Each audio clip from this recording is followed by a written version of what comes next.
All right, so we always discuss the problems of immigration case backlogs.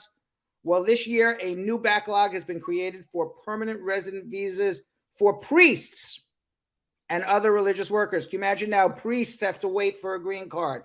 And that backlog only happens after they were here in the United States on an R visa for 2 years, working on a work visa, then apply for a green card, and then guess what? They're in a backlog. And then the R visas expire, and then they still aren't eligible for a green card. And a lot of priests now are having to leave the United States. Olga Rojas, an immigration counsel for the Archdiocese of Chicago, and who works with priests, religious sisters and brothers, and other religious workers who want to come and minister in the Archdiocese, say some people are leaving the United States for a year or sometimes longer than having to reapply for a new temporary visa while they wait on their applications for their green cards. Father Daniel Villabolas, a native of Columbia, has served as associate pastor of St. Michael Parish in Orland Park, Illinois, since he was ordained in 2021. He is now facing the problem of being unable to get his permanent residency visa processed before his temporary religious worker visa runs out. Villabolas says you have to leave your community, sometimes leave parishes without a priest. If they plan to continue to minister in the United States, they apply for permanent residence status after having an R visa. And for such status, the State Department lists religious workers in a category that also includes people who have worked for the United States abroad, employees of international organizations, some broadcasters, special immigrant juveniles, and all of these different various groups are all lumped together and only get 10,000 green cards a year. And then there's sometimes quotas from certain countries, China, India, Mexico, Philippines, that even push people back further. According to the State Department Visa Bulletin, as of the beginning of July, green cards for religious workers, for priests, for ministers, for pastors who filed their paperwork before September 1st, 2018, they are now eligible for their green cards. So we are talking about perhaps a 4 or 5 year wait. And this also applies, by the way, to special immigrant juveniles who are also in the same category. So special immigrant juveniles also may not be eligible to obtain their green cards for several years. So it's a big problem. Now, if you're a religious worker in the United States and your temporary visa is going to be running out soon, you're a special immigrant juvenile, you can give us a call, or you are a guardian of a special immigrant juvenile. You can give us a call and we can discuss how we can figure out other possibilities. The unpublished government data obtained by CBS News shows that the Biden administration has welcomed over 500,000 migrants under programs designed to reduce illegal border entries or offer a safe haven to refugees, using a 1950s law to launch the largest expansion of legal immigration in modern United States history. In less than 2 years, the Biden administration has allowed at least 541,000 immigrants to enter the United States through something called parole authority, which gives federal officials the power to authorize the entry of foreigners who lack visas, according to internal government statistics. This unprecedented use of the parole authority has allowed officials to divert migration away from the southern border by offering would-be migrants a legal and safe alternative to journeying to the United States with the help of smugglers and entering the country unlawfully. It has also given the Biden administration a faster way to resettle refugees as it attempts to rebuild a resettlement system gutted by Donald Trump. The data shows that Parole Authority has welcomed roughly 168,400 Latin Americans and Caribbean immigrants with U.S. sponsors, 141,200 Ukrainian refugees sponsored by Americans, 133,000 asylum seekers who waited for an appointment in Mexico, 77,000 Afghan evacuees, and an additional 22,000 Ukrainians processed at the U.S. southern border. Taken together, the immigration parole programs created by the Biden administration amount to the most significant expansion of legal immigration in 3 decades, without explicit consent from Congress. Congress has not authorized this.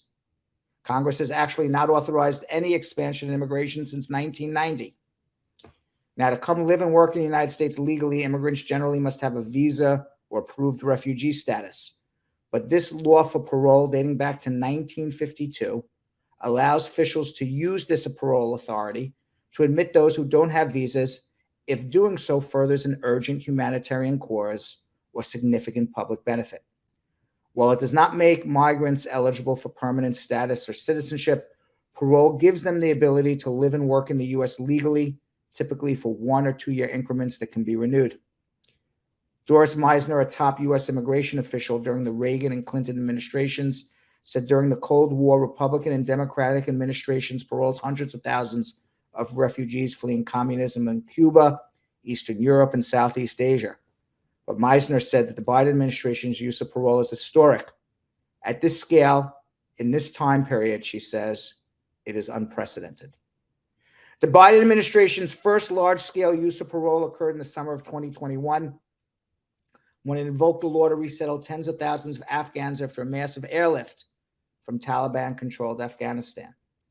Then in early 2022, the administration used the parole authority to process thousands of Ukrainians who had flown to the U.S.-Mexico border in the early days of the Russian invasion of Ukraine. To discourage future Ukrainian arrivals along the southern border, a program known as Uniting for Ukraine was created to allow Ukrainians to fly directly to the United States to receive parole if they have American sponsors. In October 2022, the administration created another sponsorship-based parole program based on the Ukrainian model for Venezuelan migrants who are crossing the U.S.-Mexico border in record numbers. That program was expanded in January to include migrants from Cuba, Haiti, and Nicaragua, and to deter illegal border crossings by citizens of those crisis-stricken countries.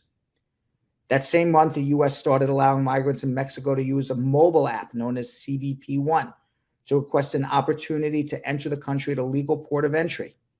Those allowed into the United States under this process are generally paroled for 1 or 2 years and given a hearing in immigration court where they can request asylum.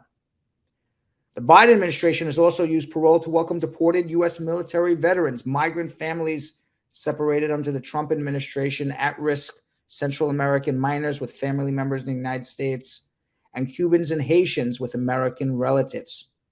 We have seen this with 3 of our own guests who have come back to the United States under the Biden administration. Laura Meza, deported U.S. Army veteran; Alejandro Juarez, deported wife of a U.S. Marine and mother of 2 U.S.-born children; and Jean Montreville, a deported Haitian activist and father of 4 American-born children. The program powered by the CBP-1 app currently allows up to 529,250 people to be processed each year, while the sponsorship program for Cubans, Haitians, Nicaraguans, and Venezuelans has an annual ceiling of 360,000 arrivals. The Uniting for Ukraine policy has no cap. The Biden administration also implemented a program that will allow migrants from Colombia, El Salvador, Guatemala, and Honduras to enter the U.S. under the parole authority if the government has approved visa petitions filed by their U.S. citizen or resident relatives. Officials have credited the CBP-1 app and program for Cubans, Haitians, Nicaraguans, Venezuelans, as well as stricter asylum rules for a dramatic drop in illegal crossings along the southern border. In fact, according to government data, monthly illegal crossings dropped to the lowest level in 2 years in June, falling under 100,000 for the first time in that period. Ironic because despite these numbers, House Republicans slammed Homeland Security Secretary Alejandro Mayorkas for dereliction of duty at the border in a 111-page report released July 19th, gearing up for an impeachment inquiry describing Mayorkas as the chief architect of the illegal immigration crisis that Americans have suffered through since January 2021. But the widespread use of parole has garnered strong criticism from Republican lawmakers and state officials as well. And these Republicans have accused the Biden administration of abusing the authority and circumventing the limits Congress placed on work and immigrant visas.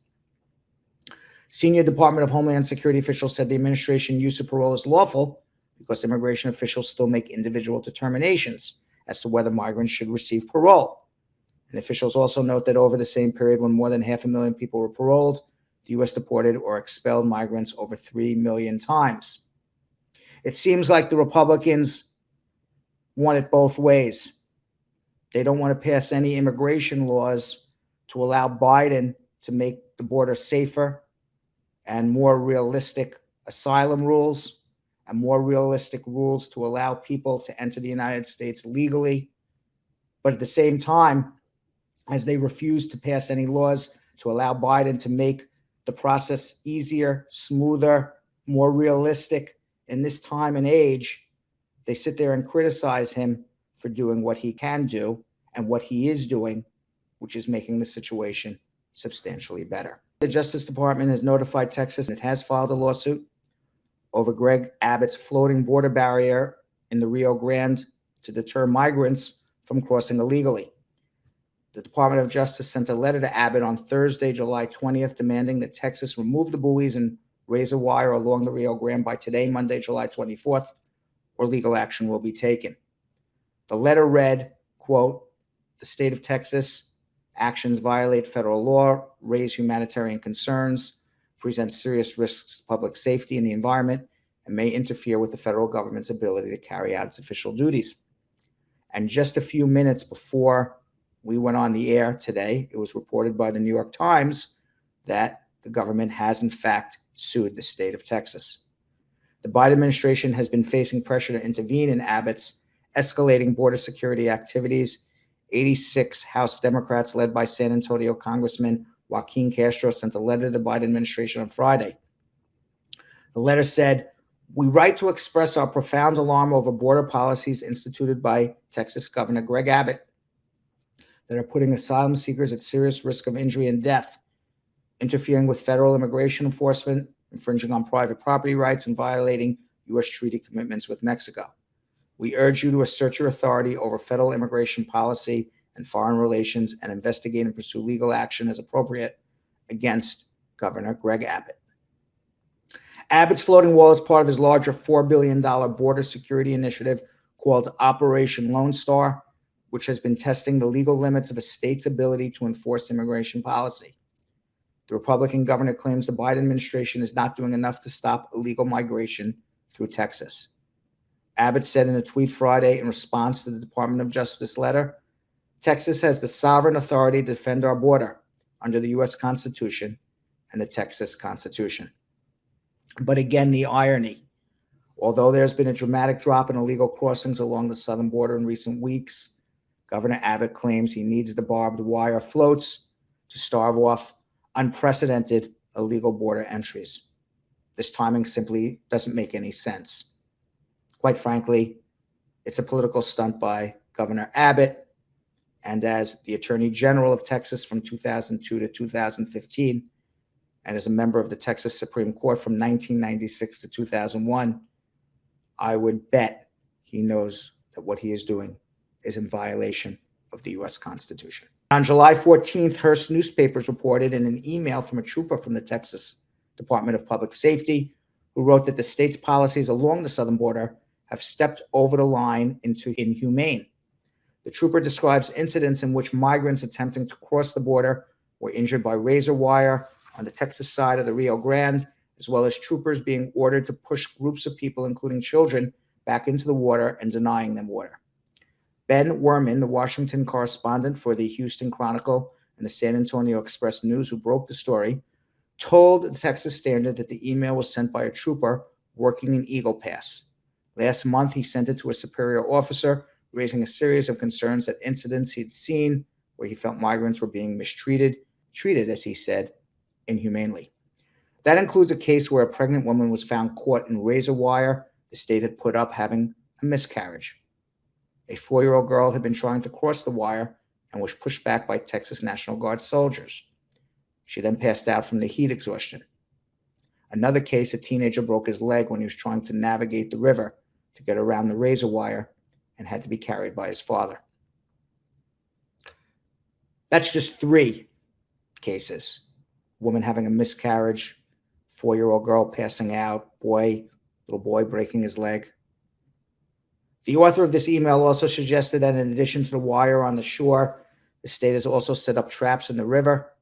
He wrote about an instance in which he encountered a man with a cut in his leg who said he got the cut when he was trying to free his child from what he described as a barrel that was wrapped with razor wire that was in the water. The 5th bus of asylum seekers from Texas arrived in Los Angeles on Saturday, July 22nd, as part of Texas Governor Greg Abbott's plans to transport migrants away from Texas. Los Angeles Mayor Karen Bass's office announced that the bus, the fifth one to arrive in the city since June 14th, arrived at 11:30 in the morning. According to the Coalition for Humane Immigrant Rights, CHIRLA, the bus was carrying 44 people, among them 14 children between 2 and 14 years old. They hailed from Colombia, China, Haiti, Honduras, Mexico, Peru, and Venezuela. The people were taken to Cathedral High School in Chinatown, where they were examined for medical issues and provided with food. According to CHIRLA, most of them have been united with their families, and many have already established asylum claims. In a statement condemning Abbott, who previously said his state was being overrun by thousands of people illegally crossing into Texas, CHIRLA's executive director, Angelica Salas, said, "Actions ordered by Texas Governor Abbott against migrants and refugees are outrageous, if not criminal. We condemn the dehumanization of migrants and refugees anywhere, and we remind Governor Abbott that every life is precious and protected under the United Nations Human Rights Charter." Since June 14th, a total of 5 buses carrying migrants have arrived in Los Angeles, with the 4th bus carrying 41 people arriving in the city earlier last week on Tuesday. Advocates and council members have condemned Abbott's decision as a despicable stunt and accused him of using human beings as pawns. Last April, Abbott ordered the Texas Division of Emergency Management to transport busloads of asylum seekers to Washington, D.C. He has since added New York, Chicago, Philadelphia, Denver, and Los Angeles as drop-off locations. On July 10th, Abbott tweeted the total number of people that have since been transported to other cities, including over 10,300 to Washington, D.C., over 9,500 to New York City, over 3,600 to Philadelphia, and over 250 to Denver, and lastly, 80 people to Los Angeles. On July 17th, a settlement was finalized in federal court for the Northern District of California, ending 4 lawsuits filed against Donald Trump's administration by a coalition of attorney generals from 18 states. The lawsuits allege that the Trump administration had misappropriated taxpayer money earmarked for other purposes to pay for the construction of the southern border. According to the terms of the settlement, the money will now go to a variety of environmental remediation efforts and a handful of military construction projects. The settlement sets aside $1.1 million for monitoring several species along the U.S.-Mexico border, including the sonoran pronghorn and Mexican gray wolf, which are both endangered, as well as ocelots, jaguars, and peninsula bighorn sheep. I hope I said all of that right, ocelots. It also sets forth plans for 4 large wildlife passages and 20 smaller passages to be built along the border barrier system to help protect species ecosystems. Additionally, it provides $25 million in funding from the Department of Homeland Security for California to purchase 1,291 acres parcel of land in southwestern San Diego County to be preserved for conservation. Finally, the settlement reallocates $427 million towards other military construction projects. Bonta sent a statement with environmental mitigation projects coming online to protect our sensitive ecosystems along the U.S.-Mexico border, and the confirmation of over $427 million in funding restored for military construction projects. Today's settlement ushers in a new era. As police departments struggle to recruit and retain officers, some police departments are looking to a previously untapped pool of applicants to fill police job vacancies. States, including California and Colorado, have begun to pass laws that will permit non-citizens who are authorized to work in the United States to become police officers, while others, such as New Jersey, are considering similar legislation. The measure makes recipients of the Deferred Action for Childhood Arrivals, or DACA program, eligible for law enforcement work. Beneficiaries of the DACA program have historically been barred from holding jobs in law enforcement because of various provisions in state laws. The DACA program, which provides protections against deportation for people who arrived in the United States without legal status before turning 16 and who have lived in the country continuously since 2007, has about 580,000 active recipients. Before changing its law last year, California required that police officers or peace officers be U.S. citizens or permanent residents. In Colorado, DACA recipients previously could not legally carry firearms. Colorado's new measure, which was signed into law by Governor Jared Polis in April, does away with that prohibition. Art Acevedo, the interim chief of police of the Aurora Police Department in Colorado, which has 71 open positions, said, "It's a smart policy, especially with fewer and fewer people wanting to go into law enforcement." Acevedo, who immigrated to the U.S. from Cuba with his family as a young child and headed police departments in Houston, Austin, and Miami, said a person's nation of origin should have no bearing on their suitability for a career in law enforcement. Supporters of similar measures have noted that non-citizens who are authorized to work in the United States can already serve in the military, making law enforcement work a natural extension. However, critics of such legislation say careers in law enforcement should be reserved for U.S. citizens and that non-citizens should not be able to carry firearms or possess the power to arrest citizens. Chapin Rose, a Republican member of the Illinois Senate, blasted the legislation that passed the House and Senate but have not yet been signed into law, saying during a recent hearing that I don't care where this individual is from, Australia or from wherever, they should not be able to arrest a United States citizen on United States soil. As we know, immigrants make up a large percentage of a lot of various occupations, but now immigrants also make up more than half of the more than 200,000 construction workers in New York City. And of the 200,000 construction workers in New York City, almost 40% are undocumented. But the Guardian newspaper has reported that it wasn't until the last few years that more women began joining the construction industry. The main draw to joining the construction industry? Pay.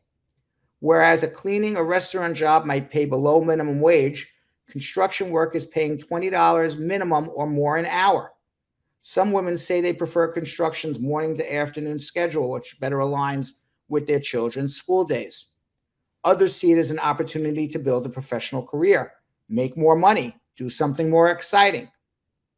But construction is also risky, and even more so for undocumented immigrants who often work under informal verbal agreements. And for women, being vastly outnumbered on every construction site means more pressure to accept lower pay and mistreatment. That's why as more immigrant women are entering the construction industry in New York City, advocates are training them to stand up against exploitation and to transform the construction industry. Immigrant women entering construction aren't just signs of an evolving workforce, but a changing world. Hilden Hernandez, NICE's deputy director, said that in the past, usually it was men who came to the United States first, while women would stay back home with their children.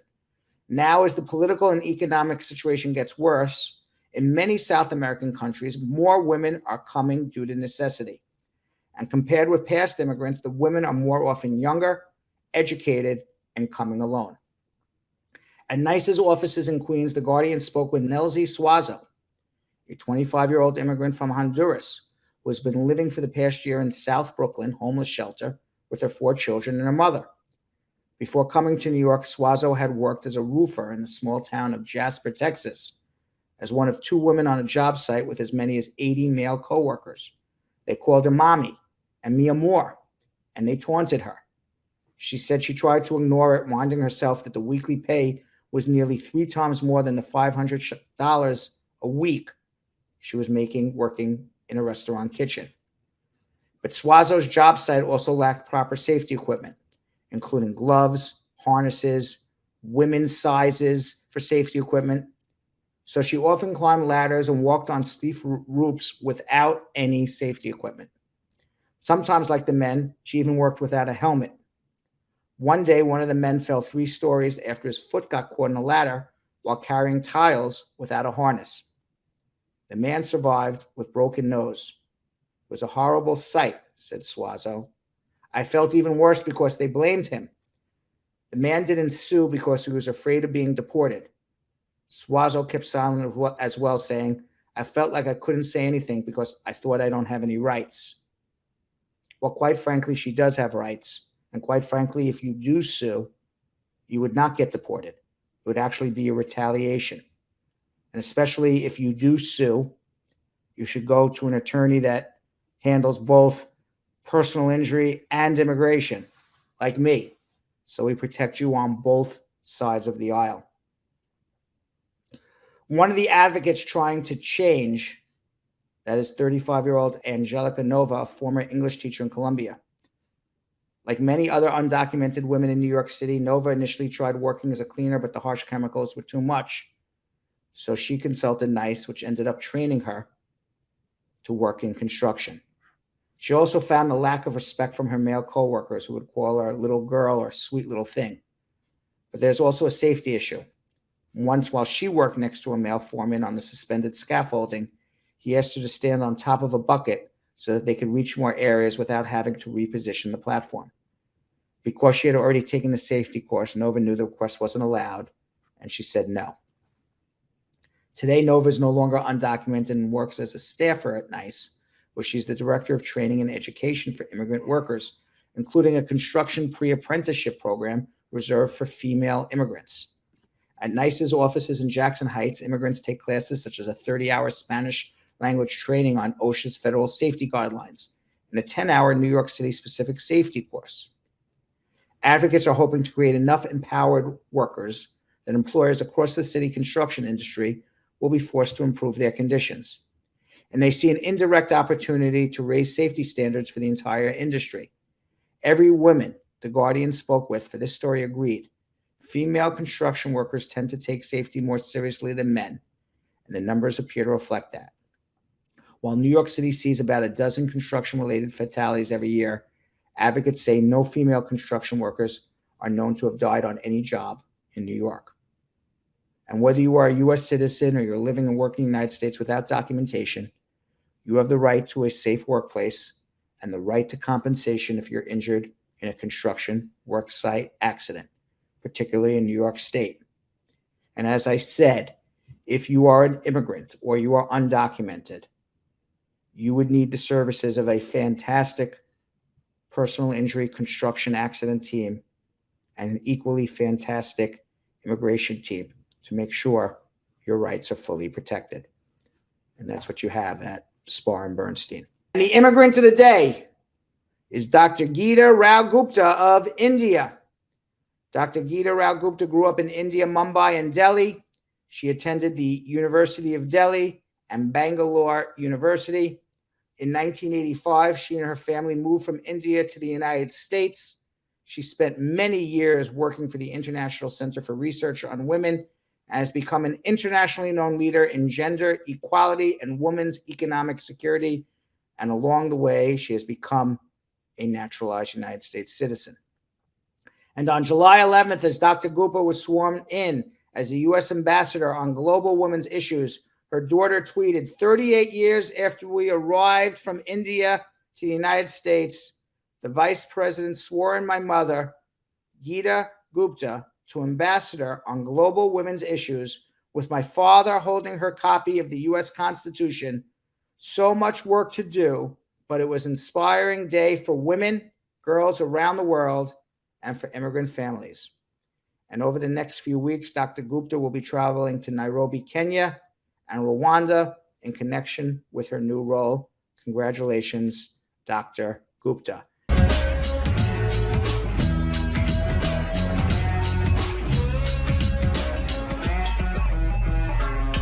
Thanks for watching. For more Bradshaw Live, like and subscribe to our YouTube channel.